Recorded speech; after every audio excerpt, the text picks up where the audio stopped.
Batman is seen as a heroic brutalizer, someone who's willing to do anything in the name of the greater good. Well, almost anything. Because for all that he's willing to give, for all that he's willing to do in the name of justice, there's really only one line that he's not willing to cross. One thing that he can't let himself do. I have one rule. Batman doesn't kill. I know it, you know it, even Zack Snyder knows it. Batman can't kill, right? So Batman can't kill is canon. Yet still, this point is sometimes contested in online Discord, with people pointing to the character's original comic run and the many casualties Batman had racked up. And admittedly, yeah, in the first few issues he's not only killing, but he's doing it pretty freely and frequently. But these moments were seen as issues with these issues, growing pains that the characters and creators had grown past. Not entirely unlike Batman's gun policy, though that might be a video for a different day. This was a short-lived fixture in the Caped Crusader's expansive crime-fighting career during its developmental days. Although, admittedly, even after the character was figured out and his moral compass was fleshed out, there were plenty of instances that saw the character in comics break code under many different loopholes. Something we've also seen happen on the big screen as well. I won't kill you, but I don't have to save you. Right, so it's basically the same thing. But in almost every major continuity, and many more minor ones, it is well established that under next to no circumstance should Batman kill. And there is a variety of different reasons for this. The brutality which he inflicts on those he opposes has given the Dark Knight a dark reputation. People often associate the character with violence and vengeance, which is fair enough, because that is definitely a part of the hero. I'm vengeance. However, the other half of the hero showcases the character's incredible amount of compassion. Vengeance isn't power. Anyone can take a life. But to give life, that's true power. Not just for those he defends, but even from those he defends them from. Batman doesn't do what he does to harm those who harm others. He does it to shield those from harm. He isn't a punisher, he's a protector. People need hope, to know someone's out there for them. And that's why he treats even his worst enemies with a sense of sympathy, with empathy, believing that no one is truly beyond repair, even in the cases in which they very clearly are.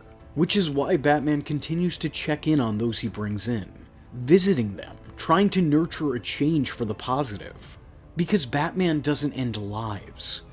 He saves them, or dies trying.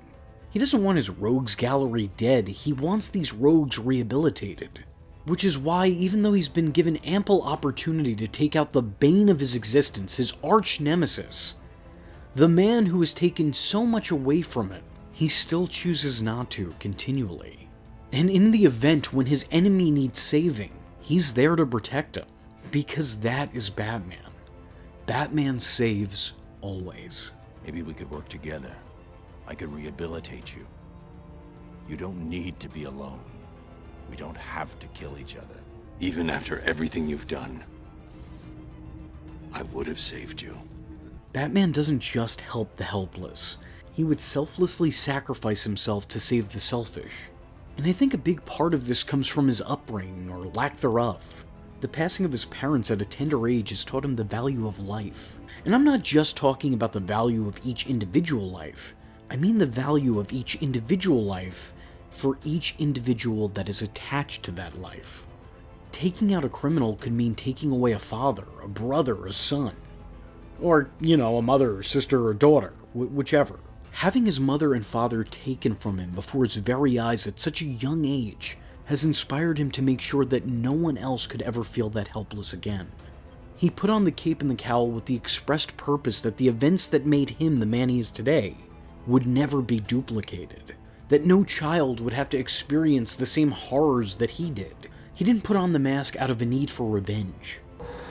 I would ensure what happened to me would never happen to anyone else again. I see. I would have my revenge. Wait, what? Which is why even when he does meet his parents' killer, he doesn't kill him. I wanted to kill my parents' murderer. I could have. But that's not the life they wanted for me. He refuses to take the life that took theirs, And when you think about it, he'd be well within his right to do so. I mean, maybe not legally, but morally.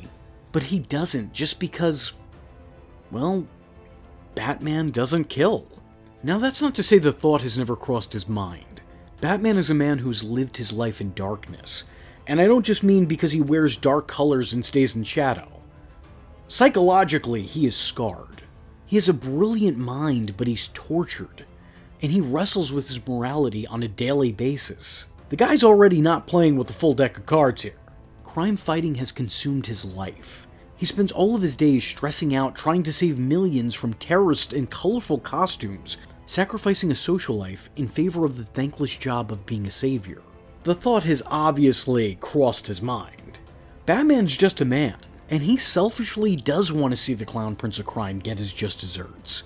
He does want to inflict the same torture and tragedy Joker has inflicted on others on Joker. All I've ever wanted to do is kill him. A day doesn't go by when I don't think about subjecting him to every horrendous torture he's dealt out to others. If I allow myself to go down into that place, I'll never come back. And on a selfless level, he wonders how many lives would have been saved had he actually taken Joker's life. All the people I've murdered by letting you live. This is something he struggles with constantly, but he also knows what path that might take him down. It's a slippery slope. Find a reason to take one life, and next thing you know, it's another. And then another. And another. And another. Then another. And another. And another. I've lost track of how many people I've killed. Batman knows what path that could put him upon. He knows how easily it could be for him to become the very thing that he fights against. As a matter of fact, due to the multiverse, on multiple occasions, Batman has met various variants of himself, a lot of which are corrupted versions of the Caped Crusader, and alternate takes on the protagonist.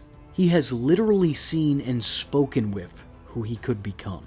We both looked into the abyss, but when it looked back at us, you blinked.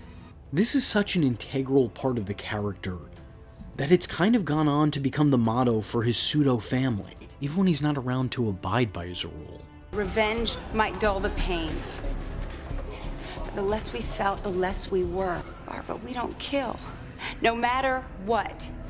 Look, I don't want to sound pretentious, although, let's be honest, at this point in time, that ship's probably already sailed. But if you're rooting for a Batman that kills, I think that you might be missing the point. You're protecting your God in a weird way, right? You're making your God irrelevant if he can't be in that situation. The funny thing is I almost understand what Snyder is saying. Because Batman isn't beyond being put in a situation where he needs to make a life or death decision. The character's known for having contingency plans for contingency plans, but even past that, having incredible situational awareness and being able to improvise. But even in saying all of that, he's not above consequence. He could very well be put in a situation where a decision needs to be made. And if the event called for it and there was no other way out of said situation, I think Batman would kill a victimizer to save a victim. It wouldn't be something that he'd want to do, it would be something he definitely would hesitate to go through with, but if there was no other option and it was a complete last resort, the guy would do what he had to do. So that's almost a valid point. However, counterpoint, Snyder's Batman comes with a body count of at least 21 people. So just in general, his vision of the character is pretty much a complete contrast from the character from the comics. A lot of the time the question comes up, should Batman kill? And point blank, I would have to say no. You're protecting your God in a weird way, right? You're making your God irrelevant if he can't be in that situation. Now this isn't a hard rule for all heroes for me. Just Batman specifically. I don't think the character would deal out the same tragedy that created him.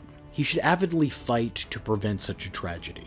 To me personally, that's his mentality, that's his character.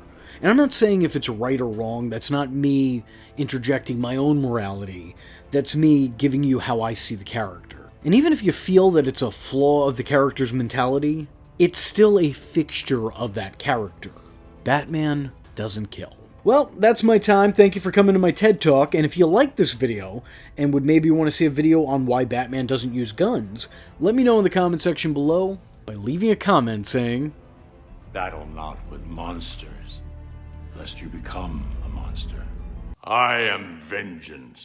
I am the Knight, and that was V Infuso.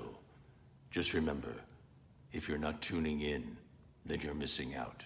So, if you like the words that came out of his mouth hole, and you too would like to become a V-generate, don't forget to like and subscribe. Thanks for watching, nerds! And if you're not joining the fun, you're in for one bad day. And you know what they say about having one bad day?